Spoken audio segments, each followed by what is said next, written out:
Leadership, and can I also congratulate my honourable friend, the member for Dartford, in securing this debate, because much of what he said and what colleagues have said so far about the impact this is going to have on their constituents certainly rings true for Carshalton and Wallington as well. I would also like to just take note, Mr Hosey, that not a single Liberal Democrat has decided to turn up to this debate today.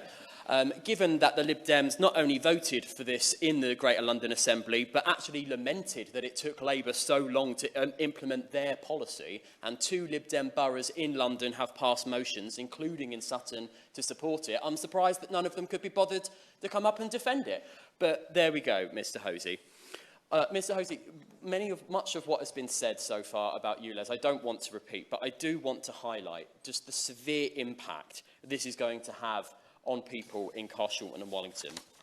As my honourable friend, who's no longer in his place, a member for Sutton and Cheam, and the Minister for London, pointed out, 30%, that's 30,000 vehicles in the London Borough of Sutton, according to TfL's own data, are non-compliant. That's 30,000 people whose livelihoods are going to be impacted by this change in a matter of months, as the Mayor has given people next to no time to prepare for this change.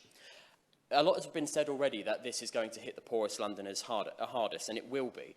But I think the thing that many people will not be aware of, and will probably be shocked to hear, is that there are not exemptions in this Ulez expansion to support small businesses, to support charities, to support key workers, to support the elderly, and there's very little in place to support disabled people as well. These are people who rely on their car, and in boroughs like Sutton, where we have a public transport accessibility level of just 2, because we have no tram, we've got no tube network, we don't have the London Overground, we don't have Crossrail, we literally have a few national rail services to central London, which are currently being reduced to the GTR's timetable changes, and a limited bus network which has seen no investment. We have also seen this Mayor of London cut the tram link extension from Croydon to Sutton, despite already have the money in place when he took over office, and we also have had no investment or improvements in our bus network. So the question a lot of my constituents are asking, Mr Hosey, is, well, what can I do? I can't afford £12.50 a day. I can't afford an annual fee of £4,500, or even a more conservative estimate if you don't use your car every day of around £3,000.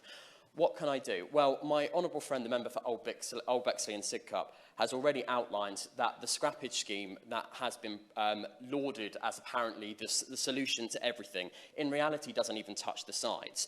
Even Sadiq Khan himself, back in May, said that in reality he would need to put something more like 180 million in place. And even at that point, at 180 million, said that that was probably an underestimate to have a scrappage scheme that was going to cover everyone who was going to be affected.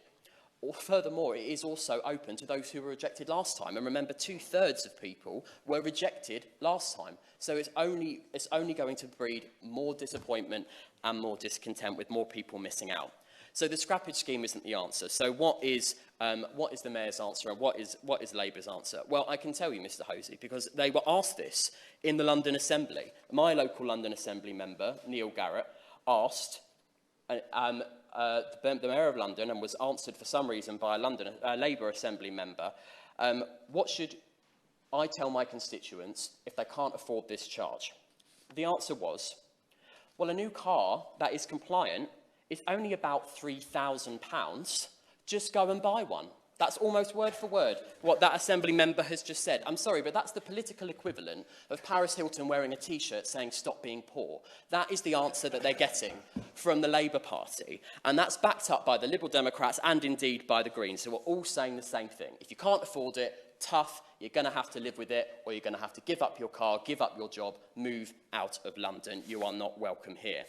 Now, I commend the work that is being done by Conservative-run boroughs in outer London, including Bromley, Bexley, Croydon, Harrow and Hillingdon, to do everything that they possibly can.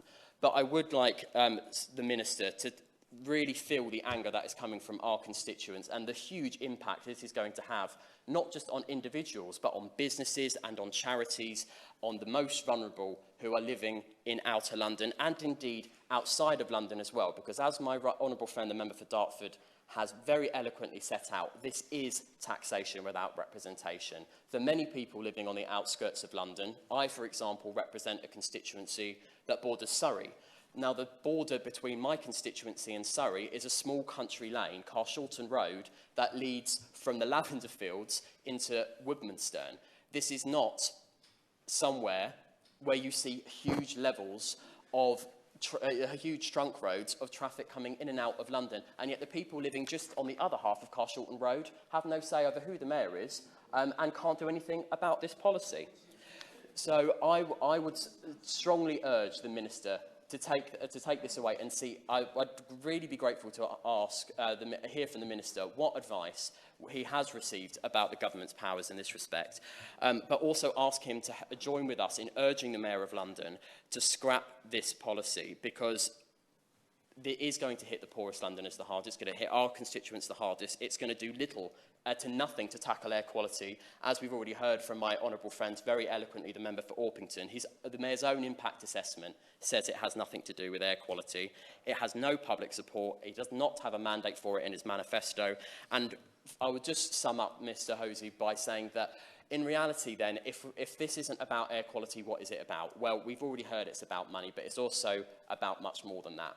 TfL already has employed people to work on a road user charging scheme. Once these cameras are in place, be in no doubt that the Mayor of London is keen to expand the ultra-low emission zone to be a road user charging scheme instead. It will expand the eligibility of the number of cars that are captured by it, and the ultimate goal for this Mayor, and he's been quite open about this in his own consultation documents, is to have a policy where every single Londoner is charged every single time they use their car, regardless of how new or old it is.